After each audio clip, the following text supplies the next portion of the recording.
Assalamualaikum warahmatullahi wabarakatuh. Perkenalkan, nama saya Ayunini Amiah, NIM 2019 12193. Di sini saya akan menjelaskan tentang wawasan Nusantara. Pertama, saya akan menjelaskan pengertian wawasan Nusantara. Secara bahasa, wawasan Nusantara terdiri dari dua suku kata. Yang pertama yaitu wawasan, berasal dari bahasa Jawa, yaitu wawas yang artinya pandangan, tinjauan, atau tanggapan indrawi. Kata yang kedua yaitu Nusantara, yang terdiri dari dua suku kata, yaitu kata Nusa yang artinya negara kepulauan dan kata Antara yang artinya pembatas. Sehingga Nusantara dapat diartikan sebagai suatu negara kepulauan yang terletak atau dibatasi antara dua benua besar, yaitu benua Asia dan Australia, dan dua samudra, yaitu Samudra Hindia dan Samudra Pasifik. Sedangkan secara etimologi, wawasan Nusantara adalah cara pandang bangsa Indonesia tentang diri dan lingkungannya sesuai ideologi nasionalnya, yaitu Pancasila dan Undang-Undang Dasar 1945, sebagai aspirasi suatu bangsa yang merdeka, berdaulat, dan bermartabat di tengah-tengah lingkungannya yang menjiwai tindak kebijaksanaan dalam mencapai tujuan perjuangan bangsa Indonesia.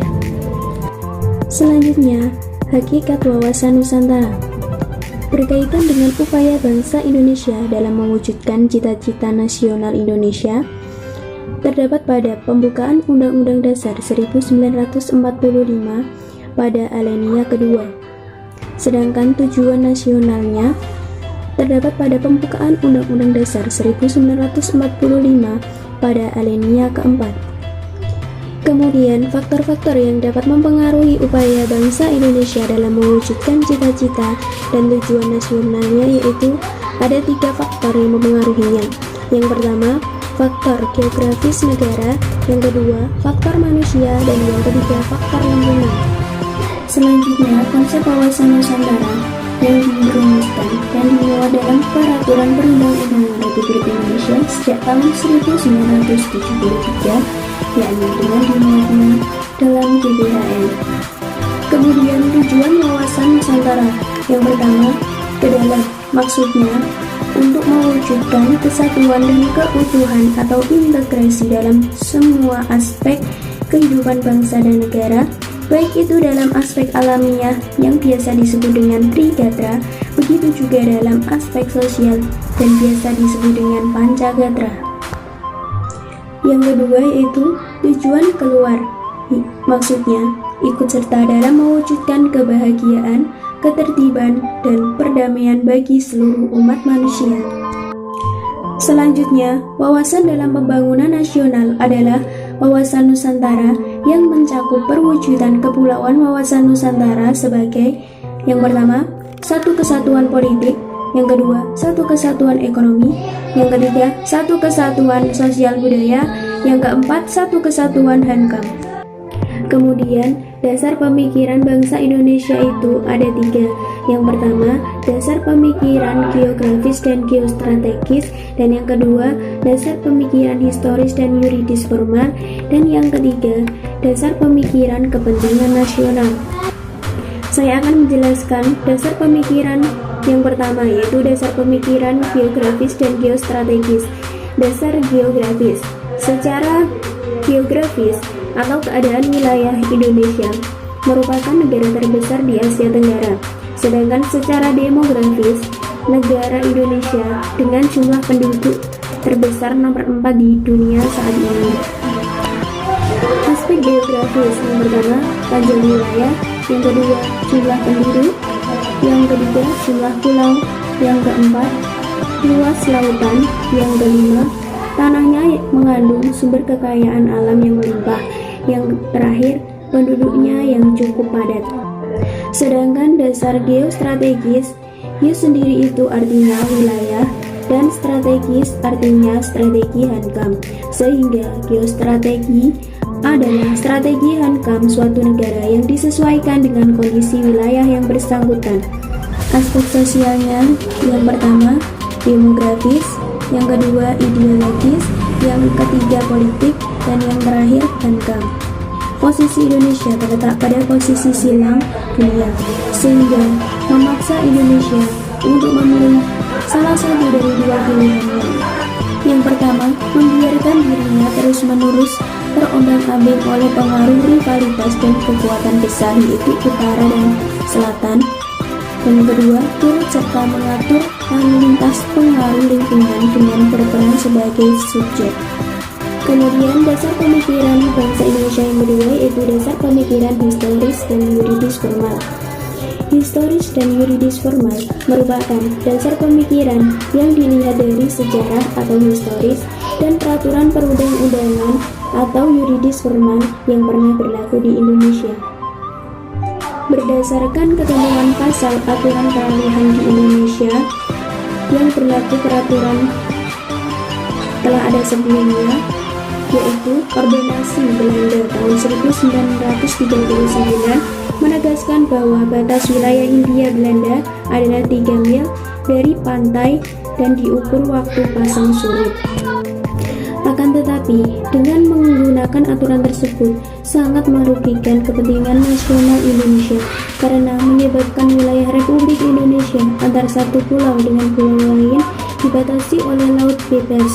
Karena Ordonansi 1939 itu menganut asas pulau demi pulau, sehingga pada tanggal 13 Desember 1957 pemerintah Republik Indonesia mengeluarkan peraturan pemerintah yang biasa dikenal dengan Deklarasi Juanda yang menerapkan asas Nusantara.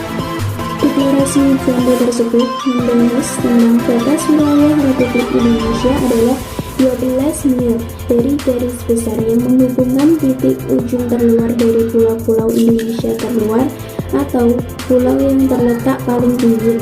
Sehingga dengan keluarnya deklarasi ini, laut bebas di antara pulau-pulau sebagai akibat dari penggunaan Ordonansi 1939 dengan sendirinya batal. Selanjutnya, landasan pandangan yang dikeluarkan pemerintah pada tahun 1969 yang isinya antara lain dasar laut dan tanah di bawahnya di luar perairan Republik Indonesia sampai dengan kedalaman 200 meter adalah hak milik eksklusif negara Republik Indonesia.